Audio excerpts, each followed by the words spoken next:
And Before we he leave the seems field, very I'll look eager at to go talk Neil. to his dad. Yeah. Can you clean him up like you did? Like prestidigitation him. Yeah. So you guys are welcome to do that if you want, but he is not going to wish for you to do that to him. Cleansing yourself from battle after a blood is sort of a ritual thing. He's going to go be blessed by a priest or a holy man and have them... we're all going to get in one of those Japanese hot tubs. Awesome. Well, you can. Also, if you are a priest or a holy man, which he assumes that Bardatas, Tiberius, and Galapagos all are, for you guys to prestidigitation yourself and clean up your blood is that's not... That's what a Wujen would normally do after battle, but there's a slightly different ritual for Bushi. So that's one of the things is like all of you are Bushi, but there are warriors and then there are scholars and priests. You're scholars and priests, but Senkai is a warrior, so he's going to do. There's a little bit different ritual involved for him. He's also further up the chain than any of us, as we're Ronin. He is the son of the probably fifth most powerful person in Rokugan. So yeah, he is a very important person. Yes, he is the son. So to give you that's something I didn't mention and should have mentioned earlier. The relative sort of powers of the clan. The Lion Clan is probably the third or fourth most powerful clan in Rokugan or in Ryugin. Sorry. The most powerful clan currently is the Crab. Because the leader of the Crab Clan, whose name is Iyasu, is the Shogun. So they are the most influential. After that, it's the Crane Clan, because they have the most fertile lands in Ryujin. They make most of the food. They're also widely known as artisans and merchants, so they're also... They still have it, even though this clan has been benefiting from Cedric's... Yes, the lands controlled by the clan are historically the breadbasket of Ryujin. They make most of the food. This is more of a recent thing for the Lion to be even competitive in that respect. Previously, one of the few clans that generated surplus food was the Crane. It's one of the reasons for they have so much influence. The richest clan, and probably the third... It's like the dragon and lion kind of teeter-totter back and forth between who's the most influential, because the dragon live in the mountains where there are gold mines, so they're rich. They're also kind of insular, and they do some weird stuff. They have, like a lot of them are monks and holy men. Not like Wujen style holy men, but legitimate monks, like actual religious sorts. So they're considered odd by all the rest of the clans because they're very standoffish. They don't typically come out of their mountains. Mostly they just send gold wagons down and buy stuff. They're also known as like an introspective and kind of scholarly sort. They pretty much, if anybody can be said to keep to themselves in Ryujin, the dragon are the people who keep to themselves. The Phoenix are not influential politically, simply because they don't much care about politics. They tend to have a vastly higher percentage of magicians, sorcerers, and wizards, etc., etc. Like Wujen are very popular, and in fact, all the daimyos in their house, with the exception of one, are all Wujen. The one family that is not is actually a family of Yojimbo, if you know what a Yojimbo is. They are dedicated warriors whose job it is to protect a priest or scholar.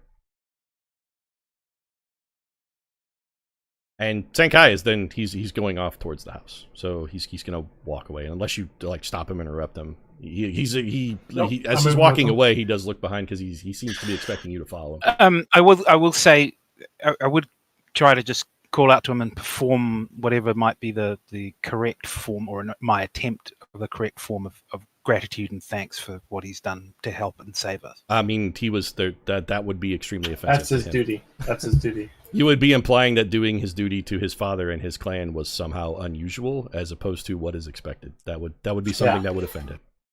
That's definitely the sort of thing I would do, though, but I won't do it. So you can if you want, but just that's your primer training kicking in. He did what a samurai should do here, and it is not anything that is worthy of praise.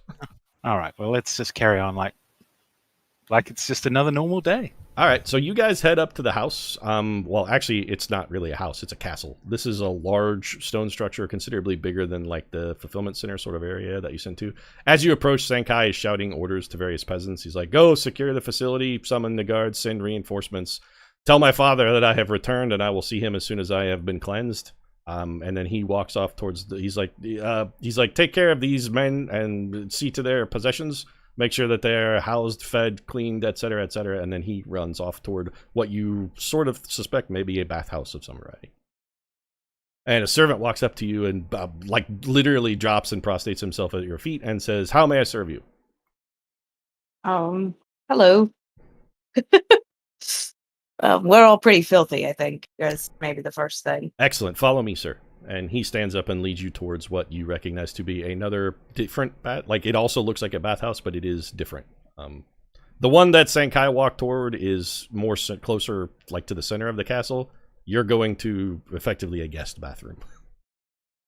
So he leads you towards the guest quarters. Inside, it is like a communal bathhouse. There's hot water, towels. It's like whatever you would want to cleanse yourself.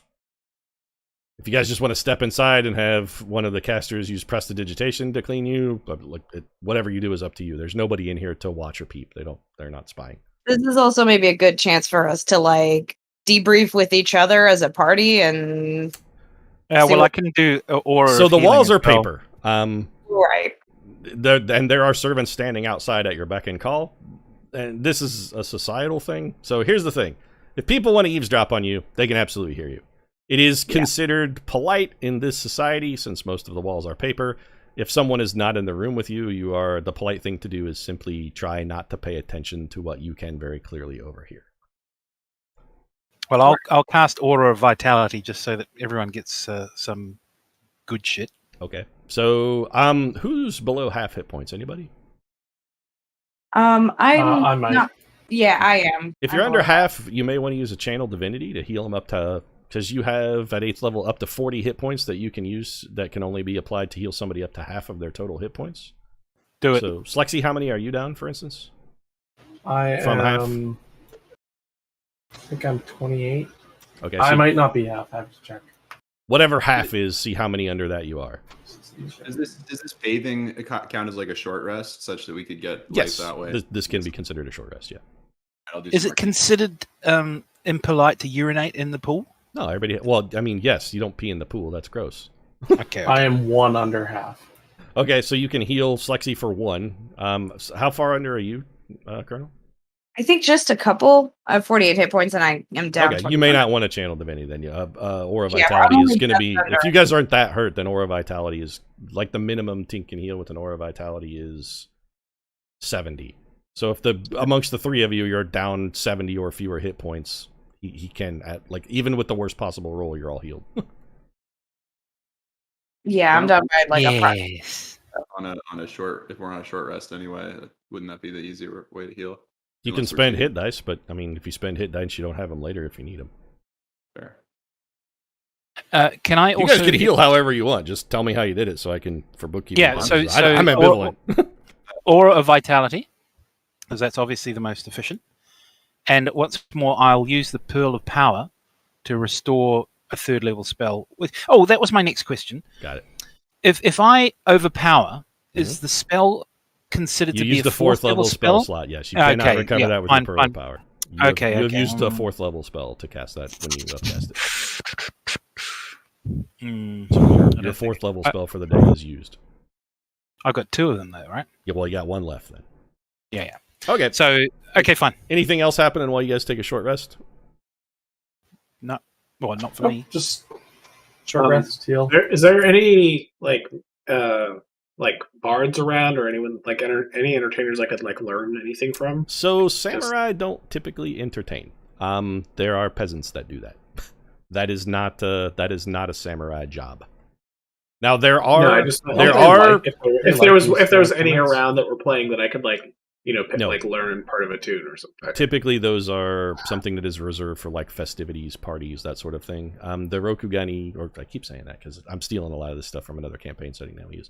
The Ryuginese are kind of a pragmatic people. They're not super celebratory. So, routine merriment isn't the sort of thing they typically engage in, mostly because peasants work. That's their whole job. For a peasant to do anything else is possibly reason for them to be killed.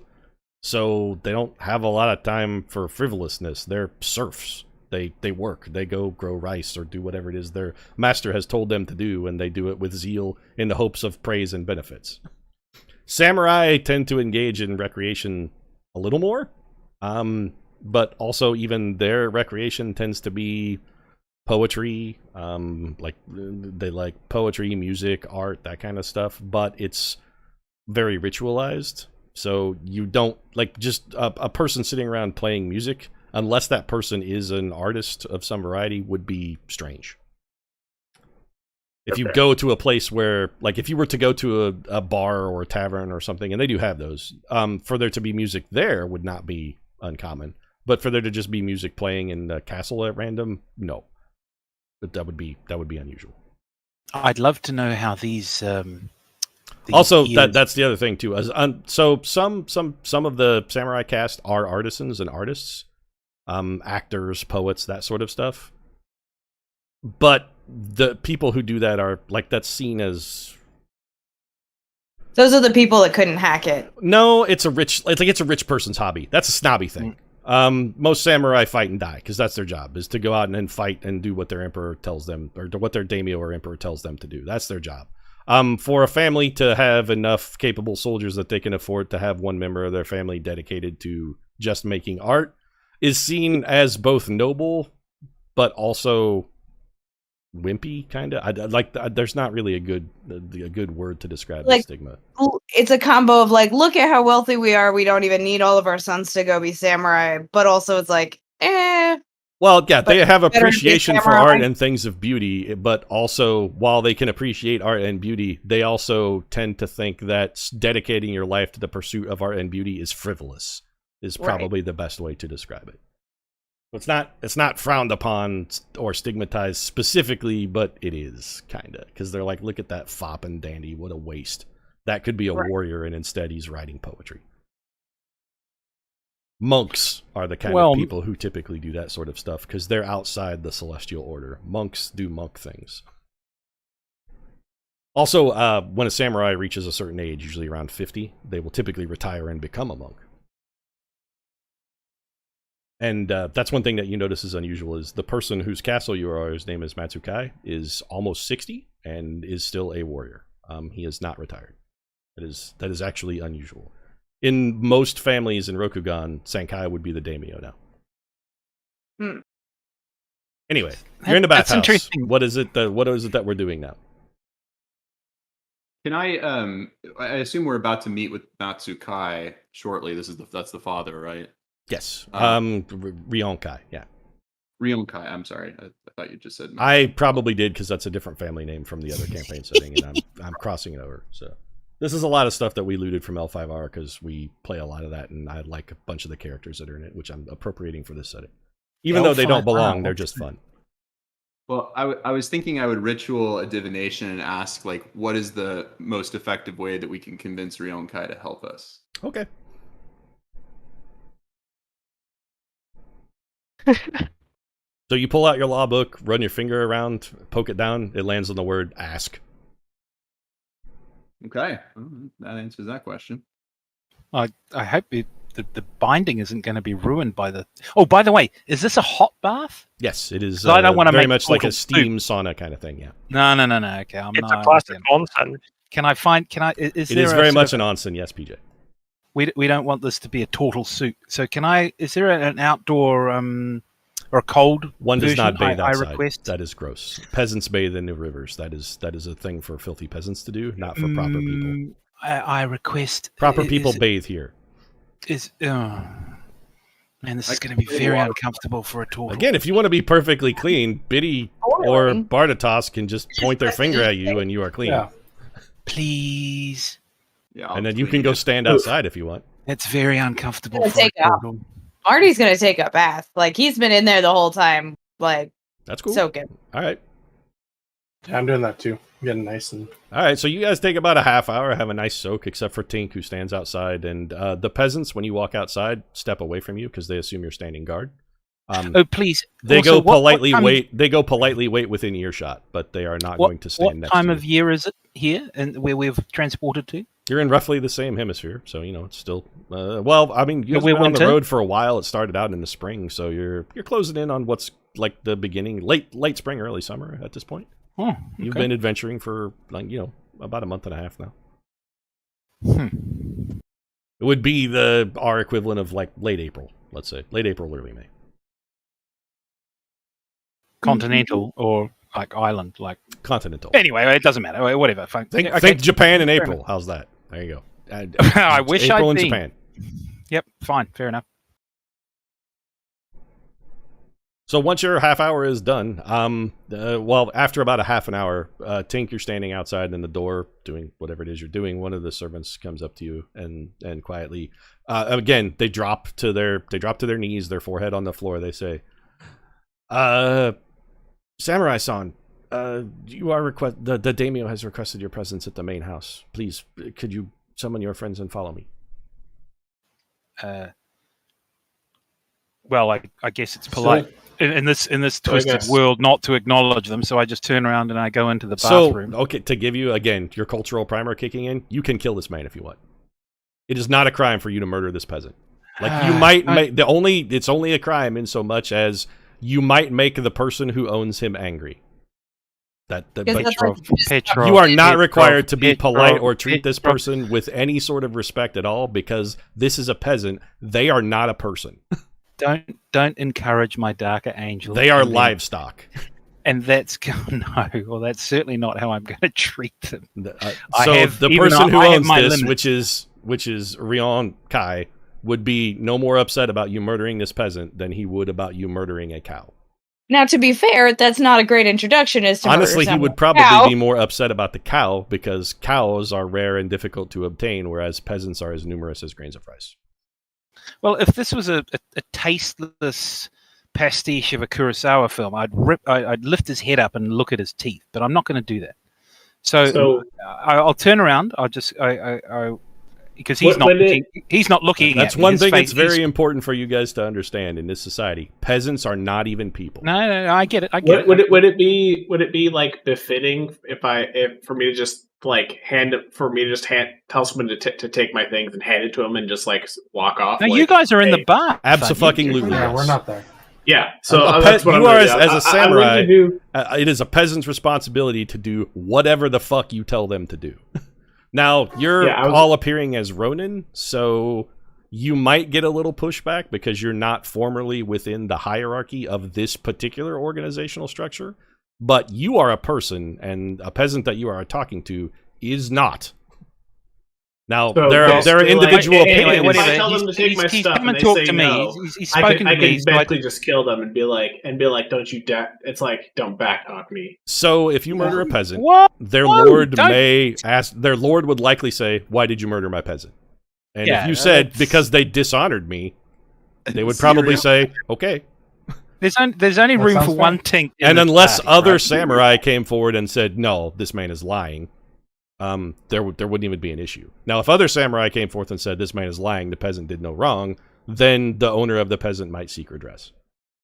That said, if you're nice to peasants, that's still a nice thing to do. Because while societally they're not people, they're people. Right. So many samurai are not rude to their peasants or mean to their peasants, because treating your peasants well makes your peasants happy, and that peasant is better at his job if he's a happy peasant. I was going to sort of take my lead from our host, who's kind of. Sankai seems the way he interacted with his peasants, he seemed somewhat ambivalent. He was not discourteous, but he also took no extraneous measures to be courteous. Like, he was neutral. So I adopt a similar attitude, and considering I'm the one that he spoke to, I'll turn around, I'll go into the bathhouse, and I'll just inform that the daimyo wants an audience. Again, there's a reason the peasant asked you to gather your friends, because no peasant would ever give a samurai an order. He's like, "Please, sir, if you would be so kind. My lord has instructed me to ask you to come and talk to him." Yeah, so I won't acknowledge him, but I'll acknowledge what he's told me. Yeah, you can say very well, and that's a reasonable response. That's the way a peasant would expect to be treated. Yeah, exactly. Say, very well, I would do that. Really? I mean, I wouldn't have thought he would need to be acknowledged because of his status. He doesn't, but I'm not being cruel. That would to just give him a nod or say yes to affirm that you have understood lets him go report back to his superior that his mission is accomplished. So, am I recognizable as a servant of Amaretsu? I mean, maybe. It depends on the peasant. Some peasants might be smart enough to figure out what you're a priest of. Probably most of them just know you're some kind of priest or holy man. Oh, in which case I'll play that up. Peasants are not educated. They don't read. They farm. That's their goal. This peasant's job is to grow rice and do what he's told. In which case, I will acknowledge the delivery of his message, and then I will then. Okay. As soon as you do, he gets up and runs away. Like he gets up and runs back to wherever he belongs. I'll transmit that to the rest of the party. Okay. So Galapagos comes inside and says, "Hey, we gotta go to the house." You notice there are some lanterns and whatnot that are being set up around the house. It looks like some kind of maybe festivity. You see a lot of foodstuffs and cooked dishes and steaming pots starting to head that way.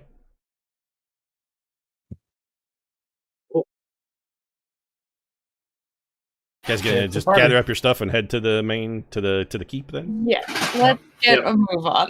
All right, you gather up, head towards the central keep, and there does in fact appear to be some manner of party getting ready. There are peasants scurrying to and fro, many of them carrying bundles and baskets with food and whatnot.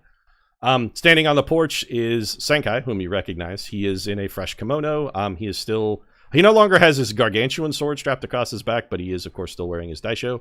And next to him is standing the largest Rokugani you have seen. He is, by Rokugani standards, enormous. He's over 6 feet tall, probably weighs 275 pounds. His muscles are bulging, like enormous. He is extraordinarily well built. He looks strong as shit. Like he is if a lion was a person, this is what you would expect it to look like. If you took a buff male lion leader of the pride and said, what would that look like as a person? This is what you imagine in your mind. It's this guy. He is wearing his daisho, and unlike his son, he is fully armored. That is also something that you know, sort of from a cultural perspective. You don't wear your armor unless you're fighting. You always have your weapons on you. You always have your daisho because that's, your grandfather's soul and you're required to protect that. But wearing armor in a polite setting is weird. That's not a thing that people do. When we get in, I want to make a polite bow and. Oh yeah, absolutely. So the question is for armor wearers, specifically Tink, or specifically Slexy. Tink, you don't actually wear armor, but Slexy, you're wearing plate. So your image of you like that's part of your armor. Colonel, you also have armor on. Yours isn't as heavily or ornate as, like, you're walking around in fucking battle armor, Slexy. That's a weird thing to do, and also to go into somebody's house carrying weapons and wearing your battle armor is very impolite. Will we not advise this by this is me advising Senkai? you. Yes, this was part of his primer. That would fine. You can come with arms, but if you come in wearing armor, what you're effectively saying to your host is, I expect to be attacked. Yeah, I don't trust you. No. Okay, well, I will. But we totally also, that said, Ryon Kai is wearing armor in his house. That's a weird thing. That's why I mentioned it. It's unusual that the daimyo in his own castle would be seen in armor, but this guy is. Is it a problem that I have mage armor active, the spell? It is. There's no visible effect for that. It doesn't, like, nobody can tell. So other armored people want to take off your armor, I can mage armor you guys up, and then we'll be safe and won't bother anybody. I mean, it doesn't really. You don't feel as though you are in a perilous situation. And also, when you walk up towards the house, Kai is smiling. He's smiling and he's like, warriors, I am so glad to see you. My son has told me of your glorious battle. Truly, you are powerful warriors. You must do great service to your lord. I am honored that you have chosen to come and share food with me in my humble abode. Please let us begin drinking and eating. The festivities should commence. And he claps, and several peasants to come out and begin playing some what is, for you guys, odd instruments. But they produce a very nice and pleasant tune. And Kai turns into the house without further acknowledgement for you. And as soon as he turns around, a peasant is there putting a large jug of what smells to you like some manner of spirituous beverage in his hand. And he walks in a hall that is laden with food. There is a feast laid out. Marty, I have a pedantic point? Sure. We are apparently recognizable as Ronin. Yeah, yes. I mean, you're not wearing... So everybody you have seen who is wearing a kimono and carrying a sword in this castle has had on their chest, they have had the lion emblem. Every single one. You guys, on your kimonos, when you look at each other, don't have any emblems at all. Or if you do, again, it's an emblem of a wave.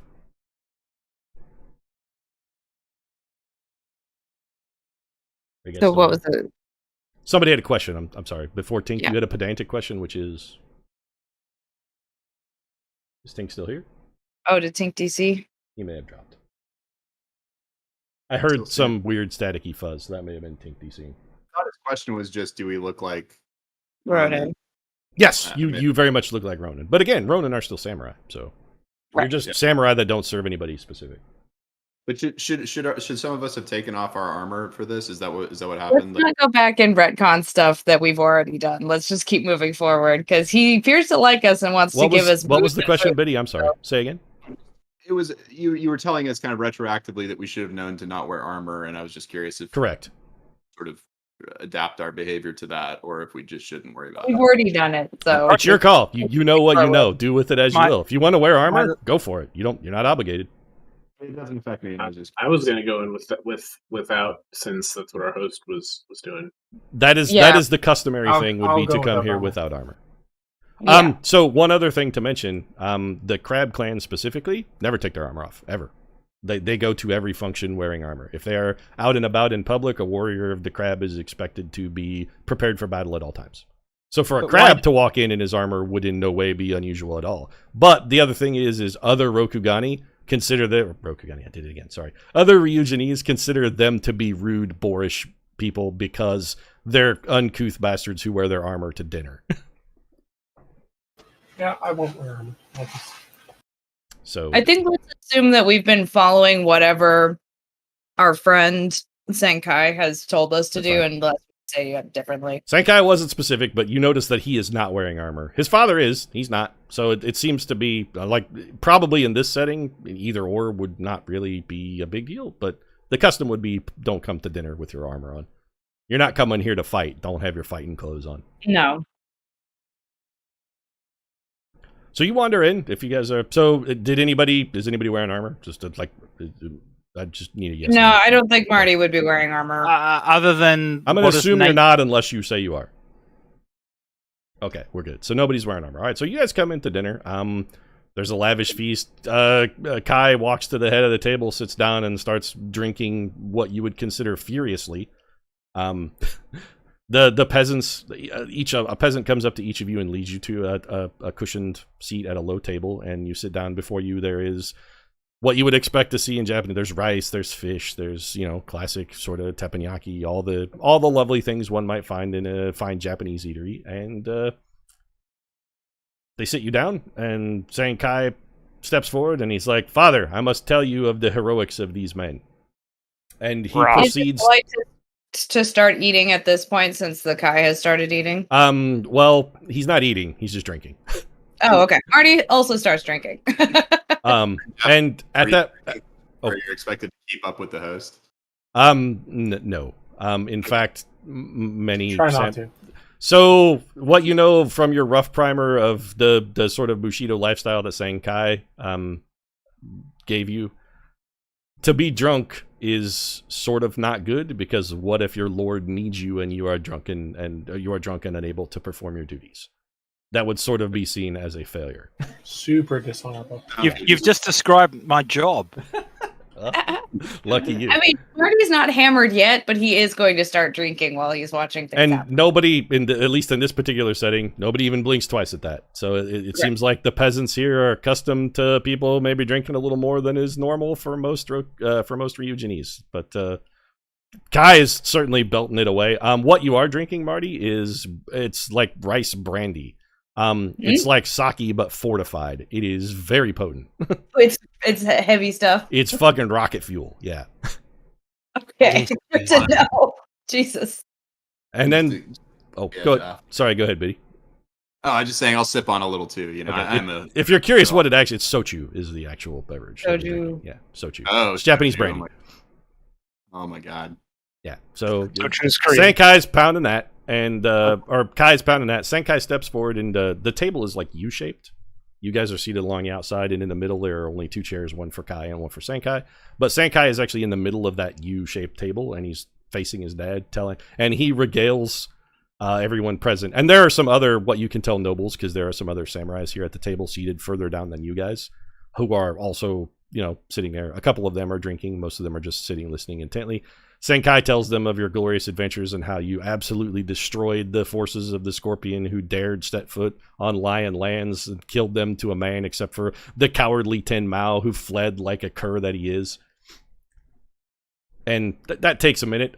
It also, you notice that you guys are seated, except for Kai and Senkai, you guys are seated at the head of the table. Other nobles that are in Sankai's court have been seated below you, which is weird for Ronin. So, okay. Very clearly, you have been deliberately positioned in places of honor. Do any of the nobles at the table look offended by that? Nope. There aren't that many. There are maybe like half a dozen. So, Kai doesn't. There is an empty chair to his right as well. Typically, that is where his wife would sit, but you notice that chair is suspiciously absent. Well, the chair is there, but it's suspiciously empty, and there's no place setting in front of him. It's like, safe to say, maybe he's a widow. And after Senkai finishes his tale, he bows to his father and then walks over to his seat. And Kai's like, it's dismissed with the formalities. Eat, drink, be merry, minstrels. Claps his hands. A band comes out and starts playing. There's like a juggler who comes out and starts juggling a little bit. And Kai begins eating like furiously. He's just like, he is a bit of a slob when he eats. He looks like he's someone who very much enjoys food. He's eating with gusto. Senkai, meanwhile, next to him is seated and is eating much more daintily and also appears to be interested in perhaps conversation, whereas Kai is mostly interested in eating and drinking. Okay, then. So, what is the view on homosexuality within this society? Not unheard of, but uncommon, and typically frowned upon. Again, not as much. Like, it would be less stigmatized than it is in our current society, to be honest. They don't really care who you sleep with as long as you do your duty when asked. If two samurai want to have, intercourse, totally fine, as long as when their daimyo says go kill somebody, they are ready to go do it and die in the attempt if necessary. Marty. So strangely liberal in that respect. It's vastly more important that a samurai be loyal to his master than to whom he's loyal in bed. Anyway, I'm glad I asked that question. And Kai says, I believe you may have questions for my father. And he looks over at his dad and kind of shakes his head a little bit. It looks like he's embarrassed slightly by Kai's lack of manners. Make an insight check, everybody.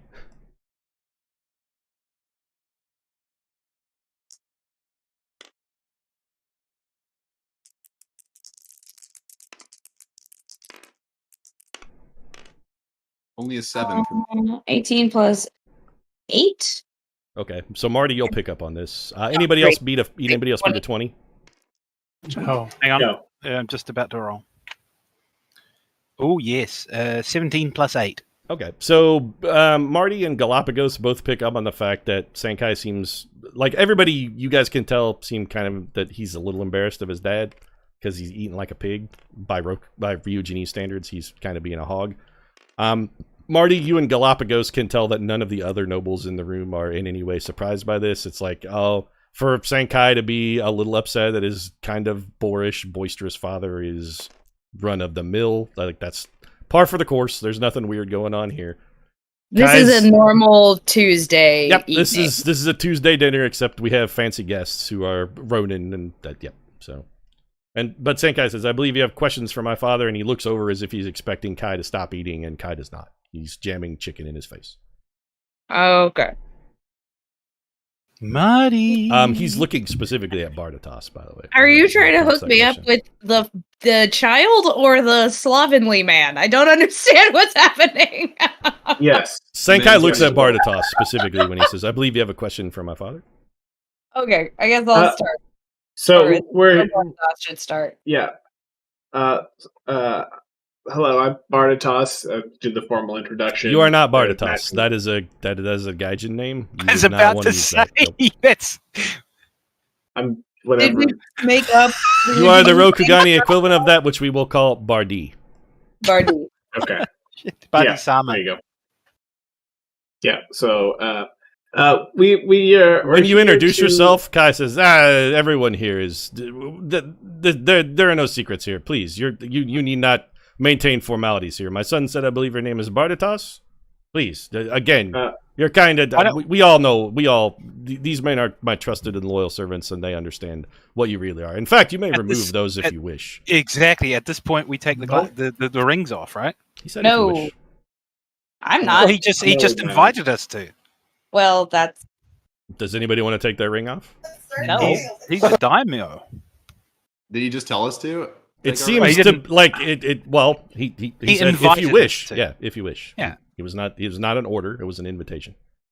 I shall. You can make an insight roll to see if you. Yeah, I want to check more about this. Okay. If you're confused by this statement and you want to know more about what he may mean, make an insight check for me. Yeah, insight check. If you get a 15 or better, let me know. Yeah, 18 plus 8. 18 plus. I got a 4. So 18 plus everybody but the 7. colonel made it. I got a 9. I didn't get it. Okay, so the colonel and Barditas may be a little confused, but the rest of you guys he knows you're not Ryuginese. Yeah, I get that, but Okay, off comes the off comes the ring. I want to make an insight check on I don't understand why we're. what's the son think? I don't know. Like he definitely knows you're not Ryuginese. Yeah, Oh, right. when they ask, how do they feel about us? Yeah, I'm concerned about this group of other people that apparently are all in the know when this is supposed to be super. So from a cultural perspective, the fact that Kai vouched for them, he can order these people to kill themselves. Right. That's your point. So if he says they're cool, I mean, if they're not cool, he can just be like, kill yourself, dickhead. You offended my friends? Slit your belly. I mean, for one of his retainers to give offense to someone that he is having in his house as a guest is supremely dishonorable. Like he might even not even give them the honor of killing themselves to expunge their shame. Kai might just go strangle them. Yeah, but the thing is, of course, if they're a spy, we're not going to know. Well, the daimyo has vouched for them, so this is as not a spy as you could possibly get. Well, you're right; they could possibly be spies, but I mean, that information's on. Personally, I am uncomfortable with wearing the ring. I'm happy to take it off. Okay, so Galapagos has taken his off. Got it. So you take yours off and say, that's fine. I appreciate that you being comfortable with my form. Galapagos, when you take... Oh, go ahead, sorry. Sorry, and with that, and I will perform the... whatever the ritual might be for thanks in terms of gesticulation or bow or whatever. Bow. Yeah, that's it. Yeah. Okay, so Galapagos takes his ring off, turns back into a turtle, and becomes and bows down. Also, the weird mouth thing is not happening with Kai. You can tell he also is speaking to you in common. Mm-hmm. Tink, when you take your ring off, Sankai doesn't react much at all. Kai raises an eyebrow, and some of the rest of the guests look a little taken aback. I presume also they were expecting not a Ryuginese. Turtles are a little unusual, so they've never seen anyone who isn't Ryuginese, but they weren't expecting turtle. So right. The other question is they don't give offense. They're just, you can tell they're a little surprised. Some eyebrows go up. Now that I've taken the fish out of my ear, can I still understand what they're saying? You can understand Kai and Sankai. Some of the other nobles are talking quietly, and once you remove the ring, you can no longer understand them because they are speaking Ryuginese. But Kai and Sankai are both speaking in common. So the other people that you look around, they're doing the badly dubbed movie thing where their words don't match their mouth. So in which case, I will then regard my teammates. Anybody else taking their ring off? Just out of curiosity. And so, one person should leave. I'm tempted after seeing the reaction to Tink, but I'm going to keep it on. Yeah, one person should leave it on so we can understand what the others are saying. I'm leaving mine on. Okay. I want to leave mine too. That's fine. I don't care. Like that, Marty, you're the closest to actual Ryuginese that would you would be. As far as our Ryuginese, not at all particularly exotic. To be like, you don't have epicanthic folds and you're a little taller than normal, but they wouldn't be. Your standard variety human, you and Biddy aren't gonna evoke any particular interest. Well, and Barditas is also human, right? But I was I was going to just toss a half elf, but also mostly they would have like it'd be like, ooh, his ears are pointing here, whatever. They wouldn't really care. Just wanted to take my ring off for a moment and bow, and then put it back on, just to sort of introduce who I really am. That's fine. Nice. Okay. That's Yeah. classy. I mean, that's a good point. Yeah, I think that's that, because also if we take the rings off and then we can't understand what everyone in the room is saying and vice versa, so... None of the other people seem to be talking to you. They're mostly talking amongst each other. Yeah, but also none of them talk when Kai is talking. It's disrespectful to be like talking in another language in front of these trusted people who can't understand. And also, well, Kai and Sankai can understand you because they speak common. But none of the other people, you notice, they're not talking when Kai or Sankai is talking either. Like when they speak, the other people shut up and listen. Right. I guess I'll follow suit from Biddy. Okay, so everybody's flashing, I guess, then? Sure, I'll flash. Okay, Bardatos, you get like one eyebrow. Slexy, you get all the eyebrows except for Kai and Sankai. Actually, even Kai gives you like one sort of half eyebrow. The rest of the people give you the double eyebrow. Like a couple do a double take at you. They're, ooh, okay. I'm sorry, can I just beg a very brief cessation, because I just need to get some water from the fridge and I don't want to miss a lick of this. That's okay? fine. One Take second. a minute. Actually, That was a long way of him saying, "Can we have a break?" Yeah, can I get a drink? I mean, it's... Also, he's not really going to miss anything. So, Sankai goes, I understand you have a request for me. And again, he's looking at Bardatos, because for whatever reason, they seem to think Bardatos is the leader. Yeah, so we're here because we need to get in touch with Zach and Kess. My son has informed me as much. That is... I won't even pretend to understand. You foreigners have different ways. Perhaps this is a thing we could learn in time to come to appreciate the differences between our two cultures. And while I can't imagine it, I can't especially condone it, but they're not my prisoners. They are the prisoners of the Emperor, so it is up to his wisdom to decide. But that said, there are perhaps a few things that you should know. Our Emperor is... slightly gesture, like, continue. I mean, he's not gonna... he does not need your permission nor expect it. He's gonna talk and you're gonna listen. Yeah. So he continues his oration. He's like, the Emperor is... not what he once was. I mean, of course, the light of Hezen reigns supreme in Garando Parasu, praise be unto his name, etc., etc. But his heart is broken. He is enamored, shall we say, foolishly, with the daughter of the Shogun. Has my son told you of the Shogun? No, not so much. Very well, then. So the Emperor's daughter, or the Emperor has fallen in love with the daughter of a man named Iyasu. He is, of course, the daimyo of the Crab Clan. Not especially... let's say he's an unconventional sort for a Rokugani. But his daughter, Kani Kitsune, is widely regarded as one of the most beautiful and charming creatures in all of Rokugan, and the moment that she was introduced to the Emperor, he was smitten.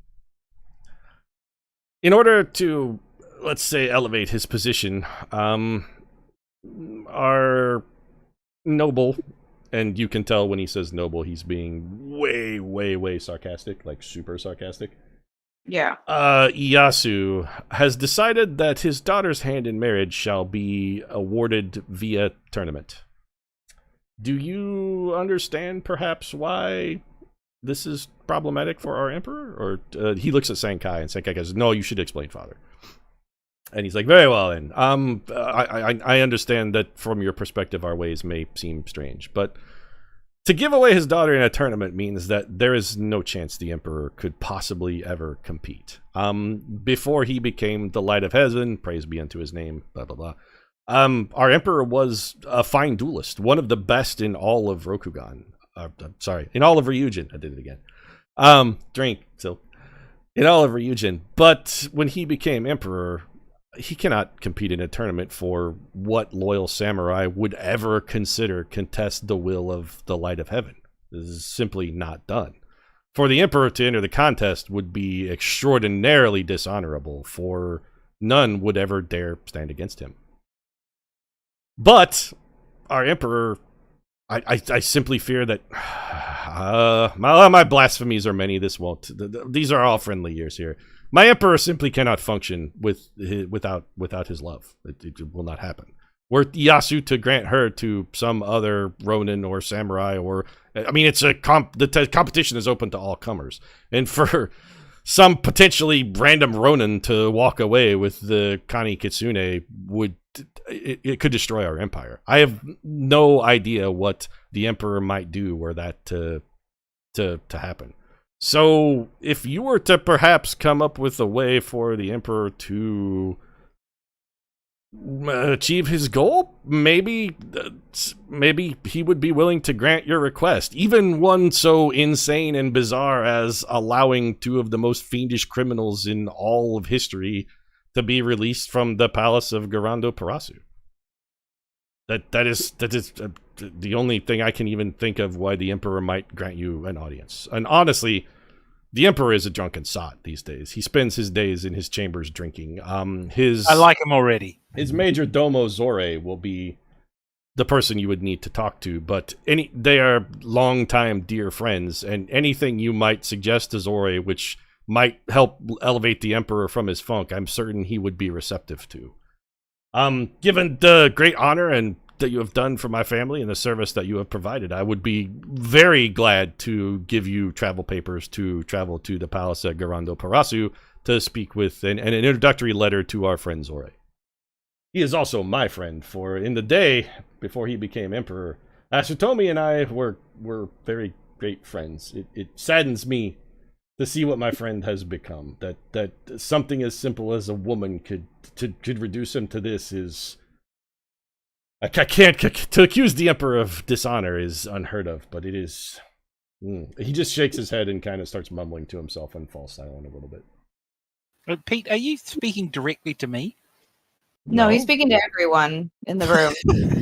Because, I mean, you're sort of describing somewhat accurately the way that my life has gone. I don't feel that I am, but okay.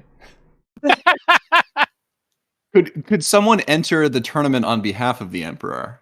Absolutely. The emperor's champion is in fact a man named Miyamoto, widely known as the finest duelist in all of Rokugan. And here I'm going to break in to give you guys a little bit Musashi? Hold on. To give you guys a little bit of background on this. So one of the ways that sometimes disputes and legal matters are settled is with a duel.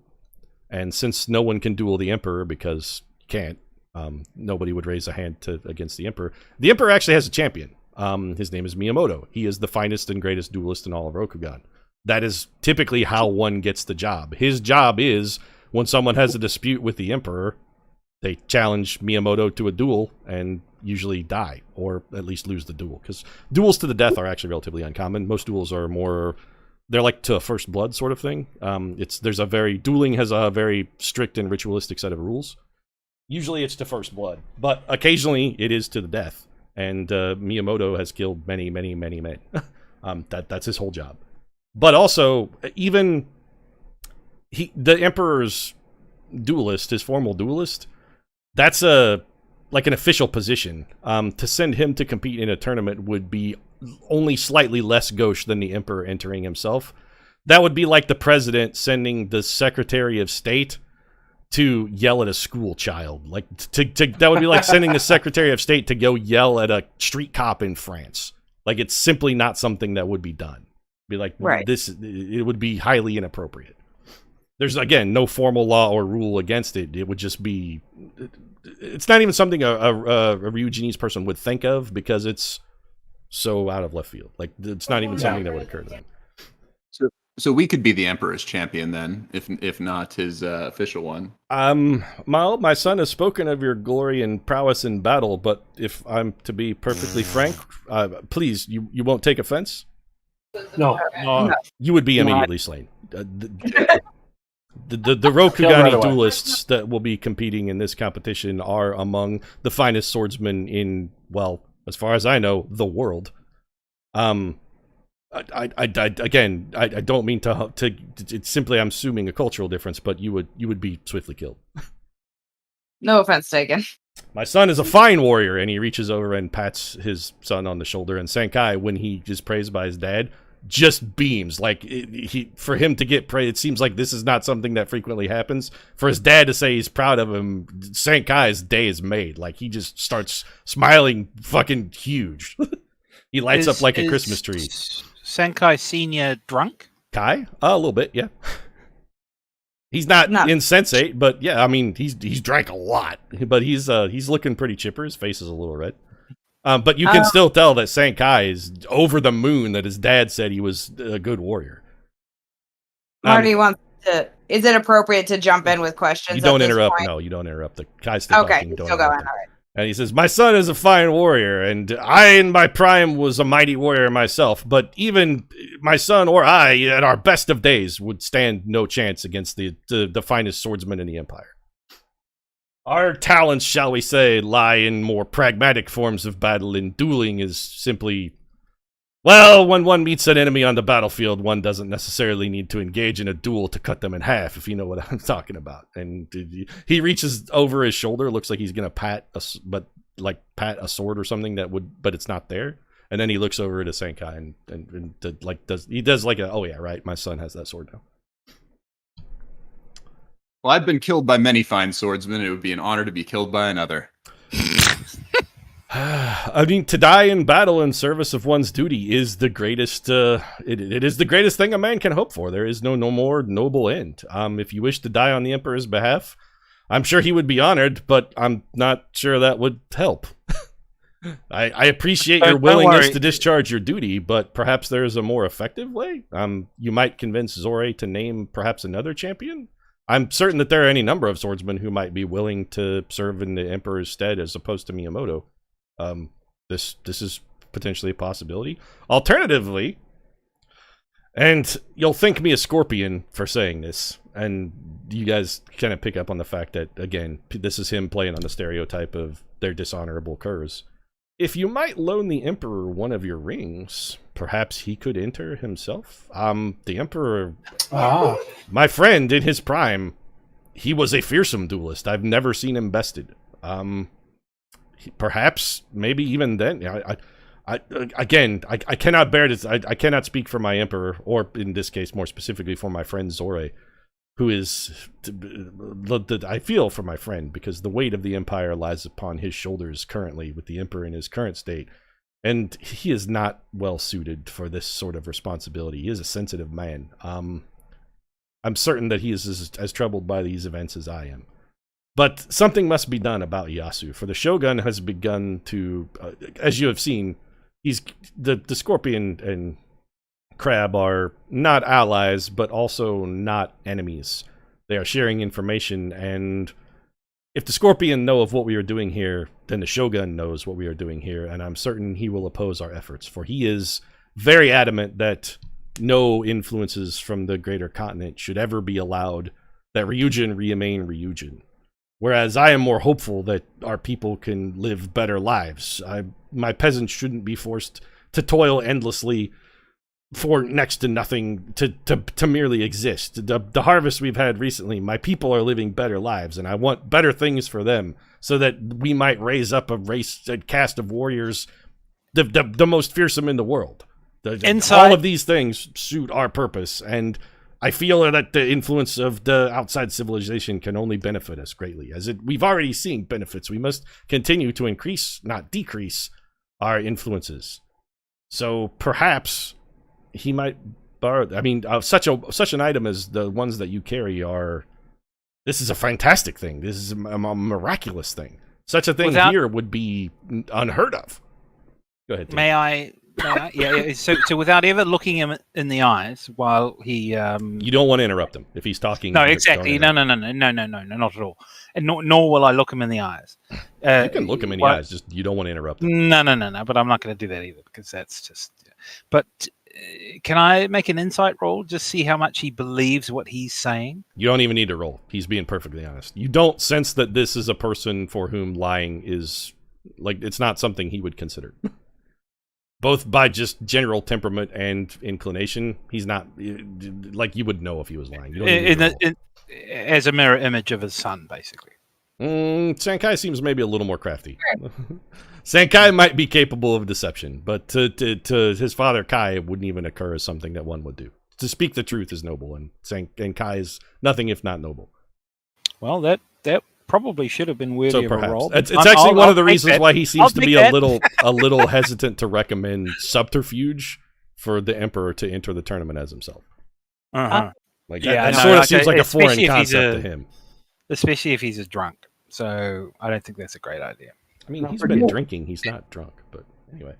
When ignorance here, but if the Emperor were to transform into Tyrannosaurus Rex, you also wouldn't be recognizable, right? I mean, that wouldn't be considered inappropriate in your culture now, would it? He is confused. It looks like he doesn't know what some of those words mean. I'm sorry, I'm not familiar with that. What is that? When it's appropriate to jump in, Marty wants to say something. Well, Kai has asked you a question. He's confused when you said to transform into a Tyrannosaur. He doesn't know what that word means, and he wants you to Marty's going to jump in. I'm just going to silent image one to sort of like show. Really mean commie that like eats people, something like that. I mean, it's a, like you could say beast or creature. Like he would understand that. Like turn him into a really mean beast so he could win the tournament. Would that be considered not cool? Or so I'm going to stop you here. You wouldn't even suggest that. That would be profoundly dishonorable. You're effectively saying, what if we had the Emperor cheat in a duel? That is super dishonorable. So Marty wants to add. You cannot use magic in a duel. Absolutely not. That is super dishonorable. Marty wants to jump in and say, "Please excuse my friend. I think he was making a joke that did not land." Yes, I'm sure. Humor is so difficult to transcend culture. I understand. Yes. But I do want to ask. Kai looks like he perfectly understood what you meant, and that Biddy suggested they have the Emperor cheat in the duel. And you can tell that Kai is agreeing so that everybody can save face that, yes, you suggested a dishonorable thing, but I'm going to pretend it was a misunderstanding because that's the polite thing to do. Right. Marty wants to say, at this point, Marty wants to jump in and say, but so you're doing a tink. I'm doing a tink. Marty to say, so let's say for a moment that the Emperor has this ring, and when he wins the duel with his prowess, how would he rightfully claim his bride without revealing? That is an interesting question. He looks over and says, Sankai, and Sankai shrugs and says, I am at a loss, father. I'm not sure. I mean, perhaps Zore could, he's a much cleverer man. This is more his sort of, magic is his, as you know, magic is his specialty, not ours. And Kai goes, agreed, yes. Perhaps Zore could, he might have an idea. He's a much wiser man than I am. That's what Kai says.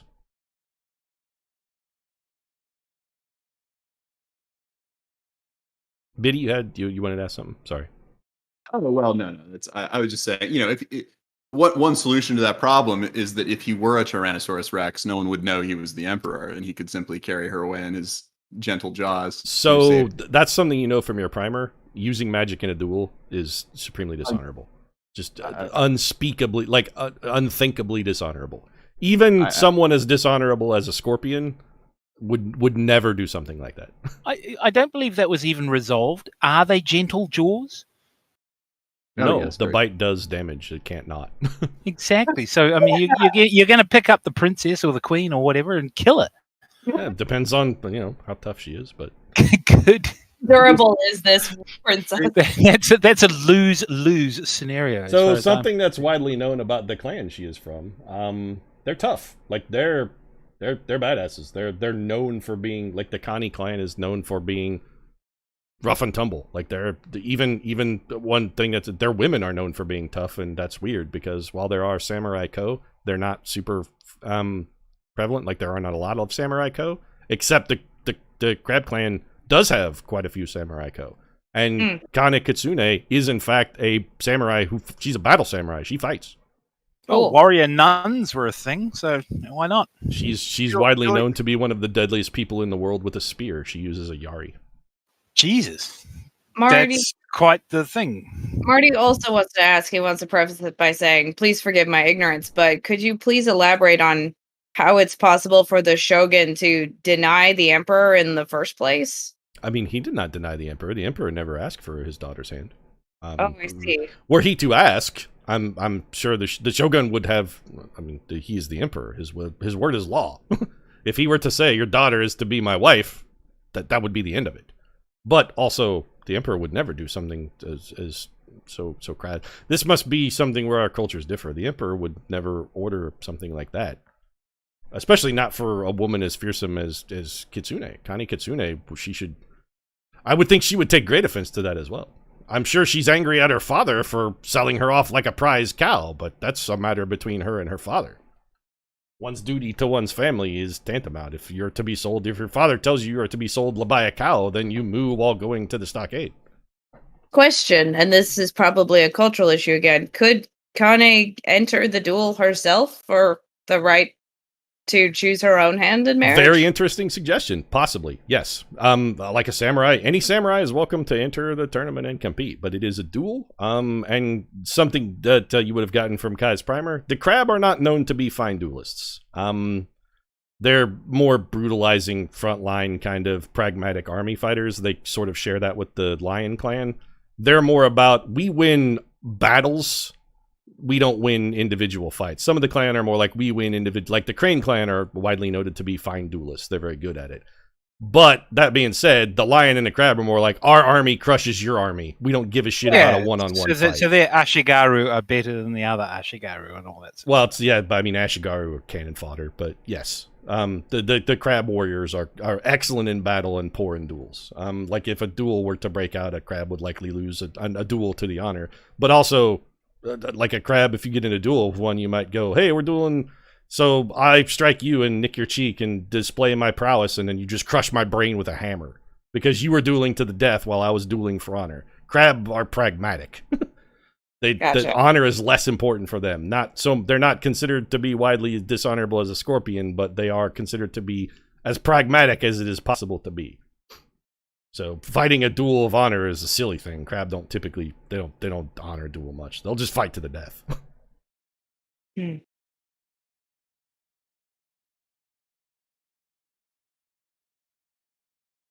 Anybody have any other questions? Because other than that, Kai is happy to write you into travel papers so that you can go to Garando Parasu in the capital city and speak with Zore. He'll give you an introduction letter to speak with Zore, who is the Emperor's major domo. But like, unless you have some questions or something, like the rest of the night's just going to be a party where you're the guest of honor. Would it be considered like in any way a good thing if I were to cast like Fortune's favor on our host as a sort of party favor, so to speak? It would be like weird, sort of.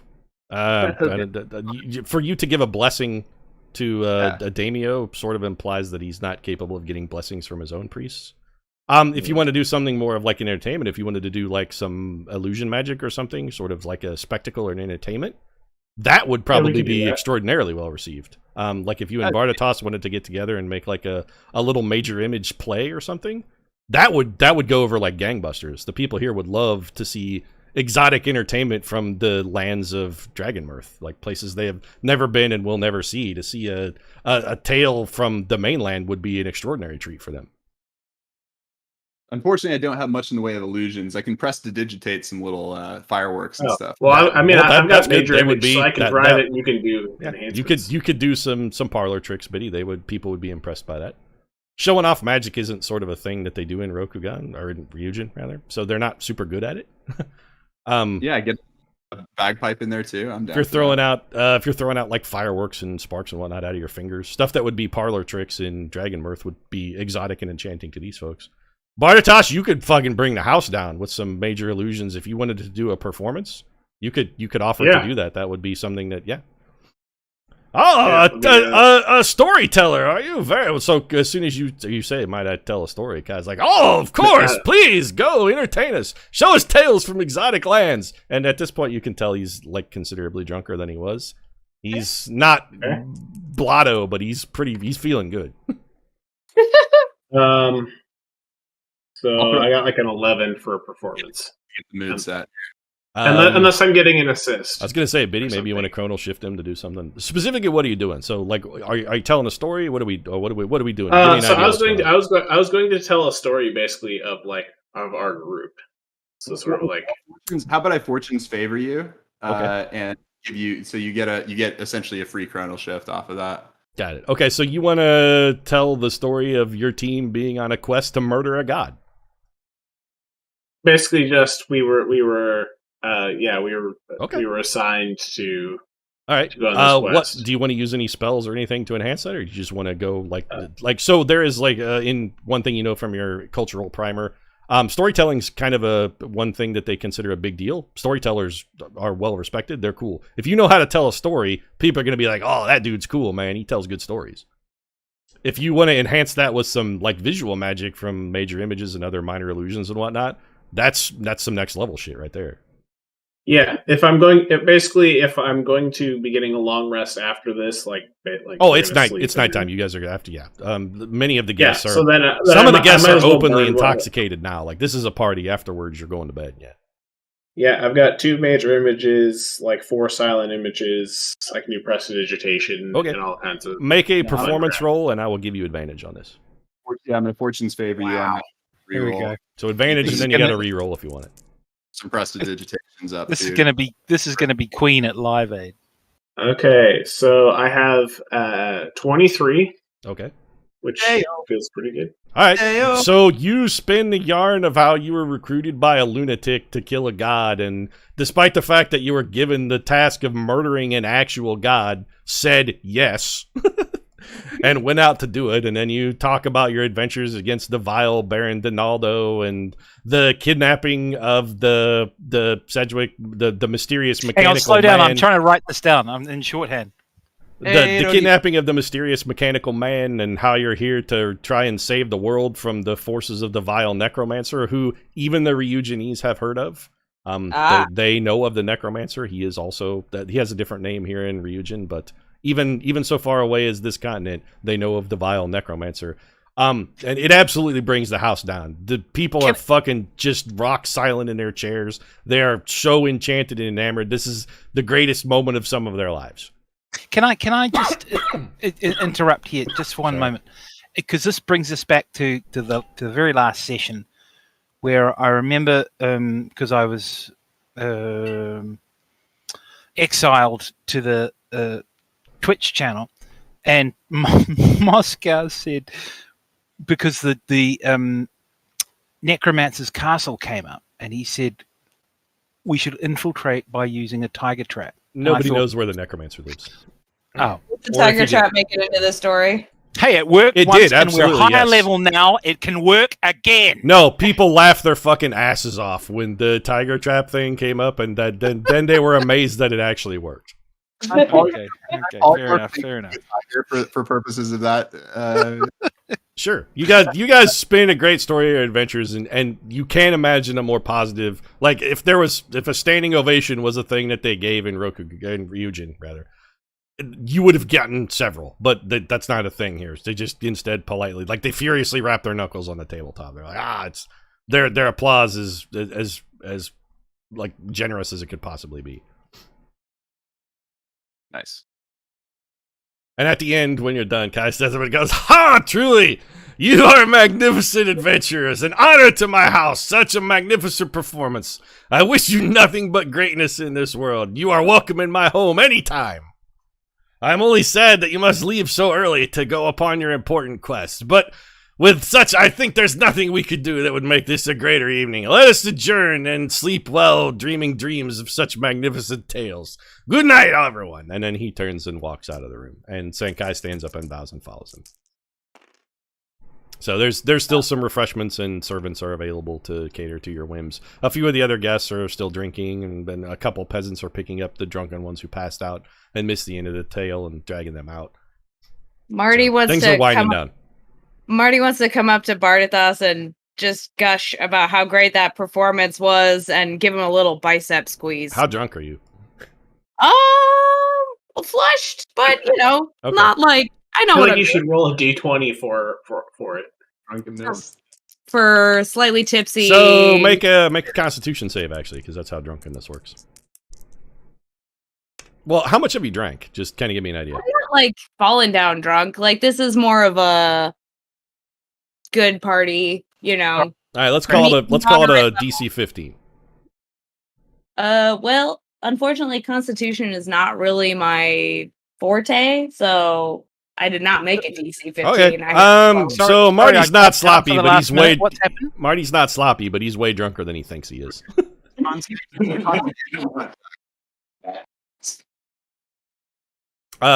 is going over to make a pass at Bartatas, kind of. Except he's a little more drunk than he expects that he is, or he's drunker than he thinks he is. Marty, go for the sun. Go for gold. So the son is 14 years old. That's creepy. While you guys are standing here and coming together in a bit of a cluster, so the fact that he has a daisho on after your cultural primer, he's an adult. He would not be wearing swords if he was not considered to be an adult. Marty gets that, and also typically for samurai, they are considered. Yeah, typically for samurai, they are considered to be adults at 14. Yes, totally. But for Marty, have you seen the film True Lies? No. Yes. No, not you, Petrov, but okay, fine. Anyway, there are a couple servants who seem to be, I mean, they're in no way pressuring you, but they look eager to clean up. Like they seem like they still have a lot of work to do. I'll prestidigitate away all the anything that needs to be cleaned. Oh my lord! I mean, that's a task that would be a while, Biddy. This place there's a lot of dishes and all kinds of shit. So. Okay, well, I'll help as much as I do it, and I'll help. So just no. Practice. So from a cultural perspective, this is not samurai work. You don't do this. The polite thing for you to do would be to leave and let the just peasants get out of their way. Yeah, yep, that would be the courteous thing to do. Would simply be to depart and let the peasants begin their task. Samurai don't clean stuff. Improve their cleanup check. Clean our swords. So a sword is something that a samurai would clean. Yes. That would be acceptable behavior for a samurai to clean and sharpen his sword. Expected even. But for a samurai to do dishes, no. That would be unheard of. A monk, like if they were particularly generous, a monk might help a peasant do dishes. A samurai never would. And again, so we're now like in the early hours of the morning, is that right? Yeah, it's like 2 o'clock in the evening, yeah. So you guys put on a gangbuster show. It ran a little long. Yeah, let's go to bed. So as soon as you guys motion to leave, a servant comes over, drops to the floor, forehead, donk, and then stands up and says, "Please, if you are tired, follow me. I'll take you to your quarters." And he leads you out. I acknowledge him and follow. Okay, so they lead you to rooms. They're comfortable by Ryugin standards. I mean, they're not decadent or comfortable by mainland standards, but tatami mat, small pillow, some cushions, etc., etc. Cotton futon. And you guys may all take a long rest. And the next morning, the sun comes up, and there's a peasant waiting patiently outside each of your doors and says, "Please, Lord Kai is waiting for your presence whenever you are ready." Am I hungover today? A little bit, yeah. All right. I am. Did I get laid, Bartatas? We've got one more thing I want to finish up before we wrap up the sessions. No. One more thing I want to get to before we wrap up the session. So we're almost done. I know we're running a little long, but we're almost I done, don't so mind. I don't mind. I don't have to work tomorrow. I'm cool. Okay. Let's roll. I'm loving it. So does anybody want to do anything particular, or just your normal morning ablutions and then go? Do we have an appointment? Yeah, I mean the servant told you that the daimyo wants to see you. He has asked you to come talk to him. But at what time? Right now would be good. When we're ready. No. I was like, the implication is like, hey, yes. Once you're dressed, come. Bartatas has nailed it. No, I was wondering whether when you're ready, but that should be as soon as possible. Yeah, fair enough. No, I was wondering whether I had time to visit the shrine and atone for my sins. There is no shrine to Chandria in this particular temple. I thought you were about to say that there was no shrine big enough. No, there are actually several shrines, but each of the shrines that you have seen here, they seem to be to ancestors, like Kai's individual ancestors, as opposed to any of the larger or greater gods. How much time have I had to copy spells into my spell book? Can I? None, unless you didn't take a long rest. Okay, well, never mind then. So it's like 0 since we've been in Ryugin, basically? I think you did 1 before you teleported over, but yeah, nothing after that one. Yep. But nothing after, okay. All right, so you guys. Sorry, I thought you were saying that Amaretsu was like a Amaterasu. serious. Excuse me. Yeah, she's a big deal, but so temples to the gods aren't something that people have in their houses. They're for that to be. This is a castle. This is a fortification. This isn't a place for worship. No, but it's also the capital, isn't it? No, it's their. No, it's a castle. this is Kai's house, but it's not. I'm sorry. Yes, of course. It's not the capital. It's not even a city. It's a castle that is near nothing really. It's it is a fortification in a place of military significance, not commercial significance. Fair enough. Yep. All right, so you guys all gather up, head in, and Kai's like, good morning, and he seems like the fact that he drank what you would all consider a heroic amount of liquor doesn't seem to have fazed him at all. It's like, I have your papers ready, and while your entertainment is... this is why we must open our society. This is why we must begin influencing with the outside world. If you are the examples of what wonders wait for us beyond our shores, we cannot have interaction with you soon enough. I'm so pleased that you've chosen to honor my humble house with your presence. But your orders are ready, and I understand your mission is important, so please depart with my best wishes.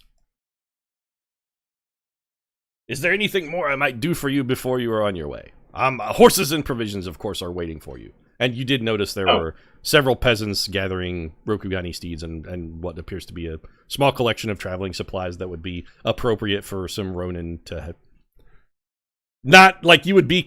so, from what you've gathered, it would be the equivalent of... You would be reasonably wealthy Ronin, but not wealthy enough to... These guys are bandits or robbers kind of thing.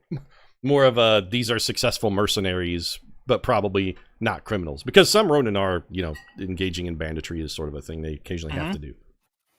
But not any kind of opulent level of wealth that would arouse suspicion. Cool. I'm good with blending in. I was going to ask about transport because we know they would look unkindly on us using brooms. Nope. There are horses. Horses are ready. So provisions and whatnot. There's food and whatnot all on the horses. So that stuff looks to be prepared. Do you have any other boons or requests? I just want to ask. Oh, sorry. You go. Yeah, I was going to ask if there's any like atlas or history of where we're going, that could be useful to read. So something you know from your cultural primer, books are pretty rare in Rokugan. There are almost no books. They have some scrolls. Typically they tend to be very valuable. So not really the kind of thing you would loan. Likewise, maps would be similar. So if you ask, Kyle's like, "Oh yes, one moment, please," and he's like, "I shall have a scribe bring you."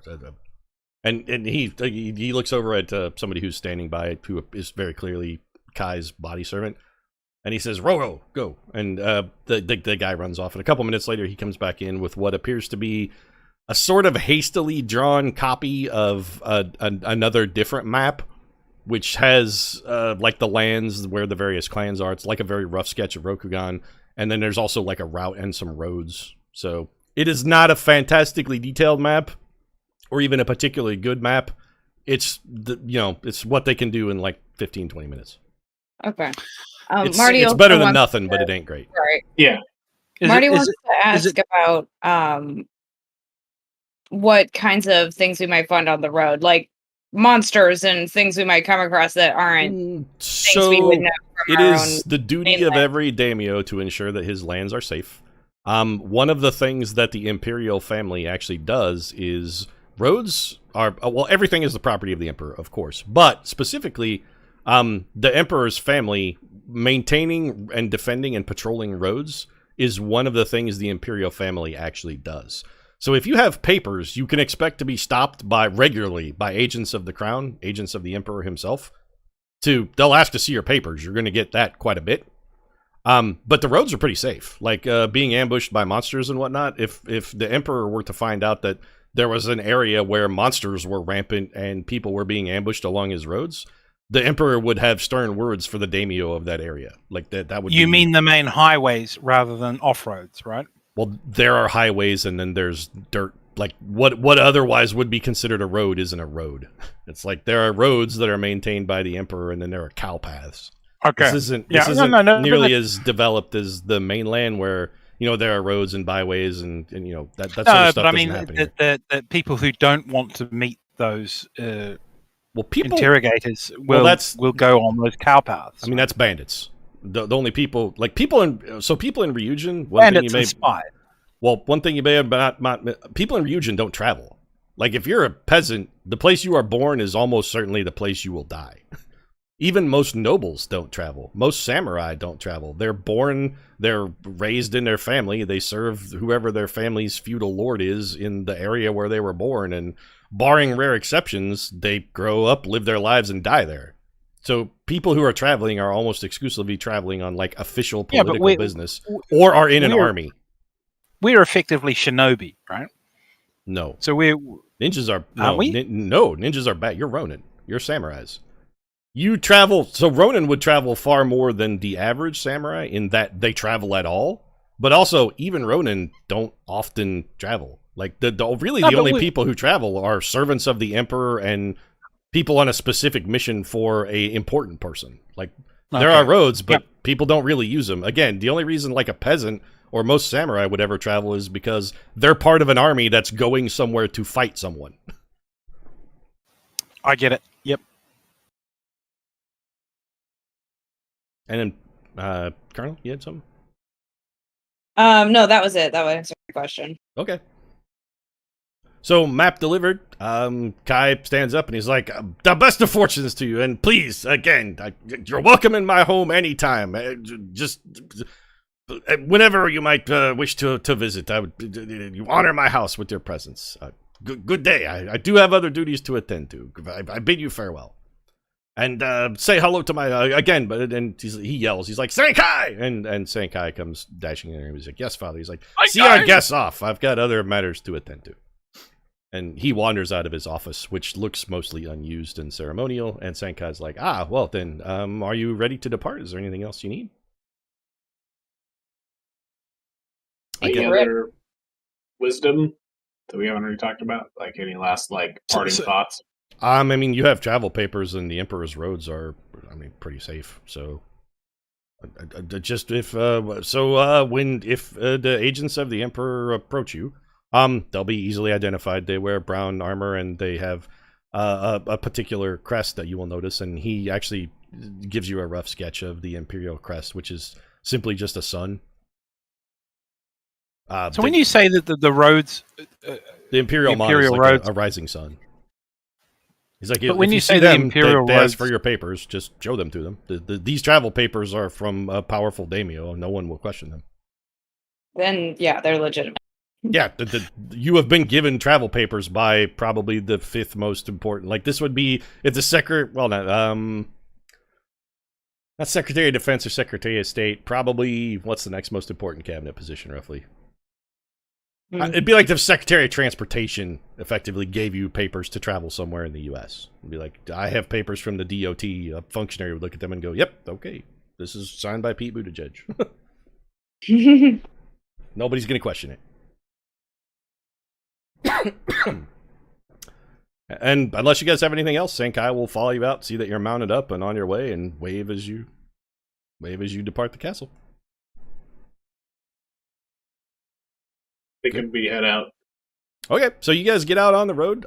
You're traveling mostly northward. At this point, let me get a different table out. So it'll be, let me put the I always do that. Let me bring the map table back.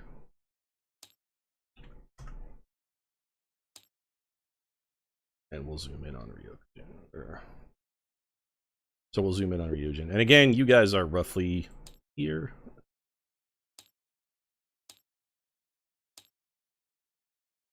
And the path that you're going to be following goes along basically an Imperial road that runs up along the coast and goes to the Imperial City.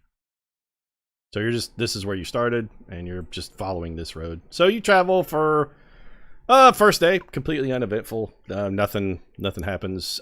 Second day, everybody, I want you to make a perception check for me. And tell me what you got. Do I get to do any scribing during our travels? Can you ride on horseback? Can I? I don't know. I mean, how well can you ride on horseback? Is there like a check for that? I don't know. No, it's you would need, like, if you had a wagon or something, probably. But while you're riding a horse, it sort of occupies your attention. Okay. I got a 27. 15 for my perception. Anybody? 20. So 27 is the high bid. Yep. I'm 28 is the high bid. Okay, got it. All right, so you guys travel on second day. Bardatos, you and Martinique, a little prickle at the back of your neck. Feels weird. Something, you don't notice anything specific, but you feel watched. You feel observed. You're not sure what it is. You feel a little prickly. Something isn't necessarily right. And in the afternoon of the second day, it's probably about 2 o'clock in the afternoon. You guys have not seen anyone else on the road, other than a couple times you have passed way stations with Imperial agents. The Imperial agents have been in like little huts with horses and whatnot. You can tell that you have seen actually a couple riders fly past on horses. It's sort of like a Pony Express kind of message system. You've seen like little shacks with remounts and whatnot, and you've seen a couple riders who are all wearing brown kimonos with the Imperial Sun Mon that have been. They don't talk or do anything. They just ride as fast as you can. Like, they're riding full tilt along the Emperor's roads. You've stopped at a couple shacks where the agents of the Emperor have said, "Hey, let us see your papers." You pull out Kai's thing. They look at it, don't even give it much more than a casual glance, and go, "Very well, be on your way." But in the afternoon of the second day of travel, you guys are riding your horses along the road, and you're moving at a more sedate pace because you don't have remounts or anything. You see a Ronin walking down the road towards you guys. Sorry to keep kind of like interjecting, but during our first short rest, we get like 2 hours of downtime for me to scribe, right? Half hour. So short rest is, I mean, it's as long as you want it to be because you guys this is on your mission. So you tell me. I don't dictate how long you spend in any particular. You tell me. A short rest needs at least a half an hour. No, I'm saying our long rest. We this is our second day, right? So we we slept. Yeah, you gotta sleep and study your spells. That takes 8 hours.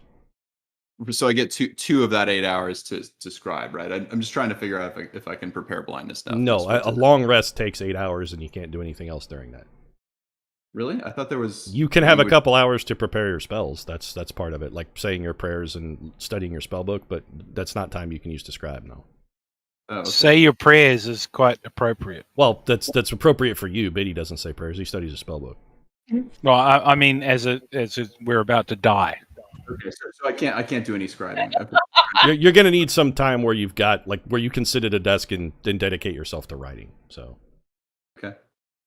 But anyway, there's a what appears to be a Ronin walking down the road. You see him from a ways away. He's got unlike most other samurai you've seen, he's wearing a jingasa, like a big one. He has a sword at his belt. Looks, I mean, reasonably well used. His kimono is brown, sort of like the Imperial color, but not quite the same. And on his chest is a mon of a wolf. A wolf? Yep. You have not even heard of like a wolf. That is not... Most Ronin, again, either wear no mon or a wave. This guy is dressed like a Ronin, but on his chest is a mon of a wolf. Is he like looking at us, or are we just none of the information in your primer has mentioned anything about a wolf or a wolf clan, so that seems a little odd. I'm not even gonna make you guys roll for that. Is he watching you? I mean, he's walking down the road, so he looks at you because you're other travelers on the road, and I mean, he doesn't seem unduly interested in you. You're mounted, which is a little unusual for Ronin because horses are expensive, but I mean, he's just walking down the road. He doesn't seem like he wants to stop or interact with you or trouble you or anything. Obviously, just a lone man walking down the road. Obviously, I've put the ring back on. I had assumed you guys all had your rings, yeah. Thank you. Kill the man in the road. So, Kill a man on a horse. Kill the man. This would be appropriate for a kill a man in road moment. He's still a ways away from you, so you've got is there anything you guys want to do, or just two travelers passing in the night kind of thing? I'm terrified. Passing in the night. Okay, so you guys just like you fly casual, for lack of a better term, but when he gets close to you, like he's maybe 20 or 30 feet in front of you, he steps into the center of the road and stops. Oh fuck. He's blocking your path. I pull up by horse? Is that that's not the right verb? No, but... it is. Yeah, pull up your horse. Just, no, that's absolutely the right. Pull him up is exactly right. Okay. He cocks his head to one side and says, "Hello, strangers." He's not going to let you keep going. If you try to ride past him, he's going to deliberately move in front to stop you. Okay, let him do that. So Tink tries to ride past, and he moves to cut Tink off. And he says, before Tink gets a chance to ride past him, because as soon as the colonel reins in, he says, "Strangers, you don't belong here. What are you doing on the Emperor's roads?" And at this point, Tink, would you like to try and ride past him?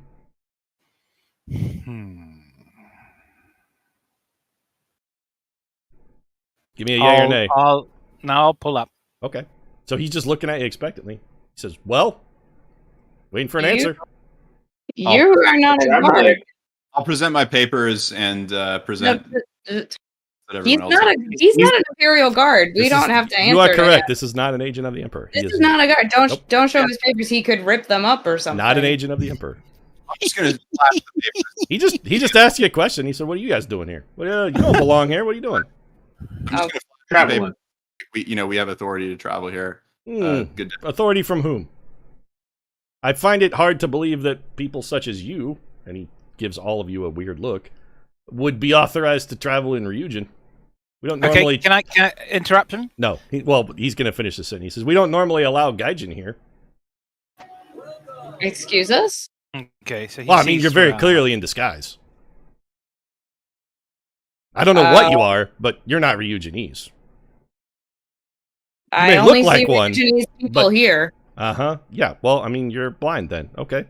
So, somebody else want to talk? I'm tired of talking to this guy who says he's blind but clearly isn't because he saw me in the road. Anybody else want to speak up? Tell me what you're doing here. Are you men of honor? We are indeed men of honor, and we're going on our way. Very well, then. Prove it. And he drops into a stance. So he stands in the middle of the road, adopts a martial stance with his hand near his sword.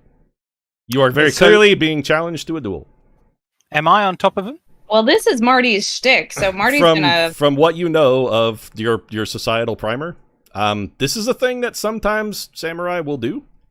And they will occasionally ask you to kind of show him your stance. Drop into let me see what you're made of. What's your fighting prowess? He's asked if you're a man of honor. You say yes, and he's asking you to prove it.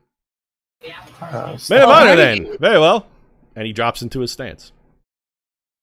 I guess, yeah, Marty's going to drop down off the horse and mirror his stance because Marty realizes that the dueling styles are going to be completely different.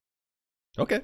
You can fight how you want, so don't feel obligated to try and fight a Iaiyo Jitsu. No, not at all. Just for this first moment of Okay, so when you hop off your horse, he turns slightly so he's like squaring up against you as if to say, this is your champion. Very well then.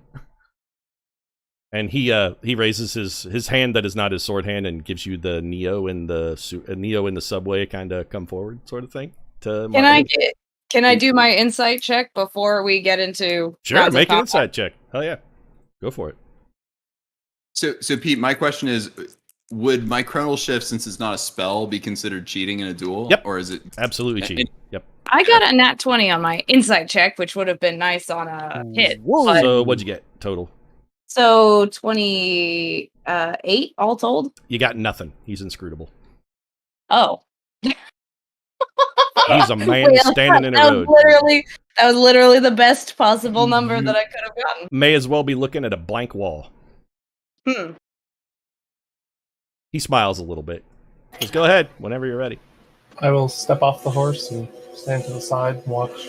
Interfering in a duel is also super dishonorable. I'm not going to interfere. I'm just standing to the side off my horse. Okay. I'm just going to keep... Can I just keep progressing down the road? Whenever you're ready. Go ahead.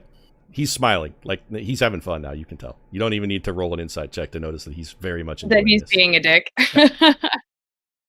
I'm just going to keep holding and watch his stance. I'm not going to make the first move.